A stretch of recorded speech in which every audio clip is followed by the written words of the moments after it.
মাওলা, আমি যোগ্য নই, তুমি আমাকে দিয়ে এমন বড় কাজ করাচ্ছ যে কাজের যোগ্য আমি নই।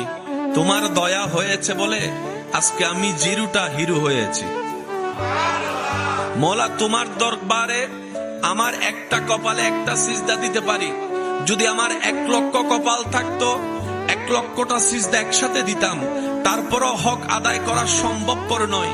বান্দা যখন নিজের মন থেকে আল্লাহর প্রত্যেকটা ছোট্ট নিয়ামতকেও শ্রদ্ধা করে, অন্তর থেকে ভালোবেসে মাথাকে ঝুঁকাই দেয়, রব্বুল আলামিনের ফরমান লা ইন শাকারতুম লা আযীদান্নাকুম।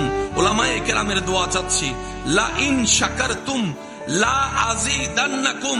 বান্দারে, যদি তুমি শুকরিয়া করো, যদি তুমি শুকরিয়া করো, যদি তুমি শুকরিয়া করো, লা আযীদান্নাকুম, অবশ্যই অবশ্যই আমি আল্লাহ আরো বাড়াই দিব।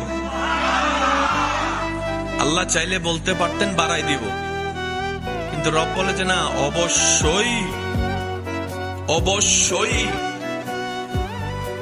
অন্তস্থ এরপরে যখন রশ্মি চলে আসে অবশ্যই, এর মানে হচ্ছে নিশ্চয়ের উপর নিশ্চয়, সন্দেহ বলতে শব্দই নাই। আমি আল্লাহ দিবই দিবই দিবই।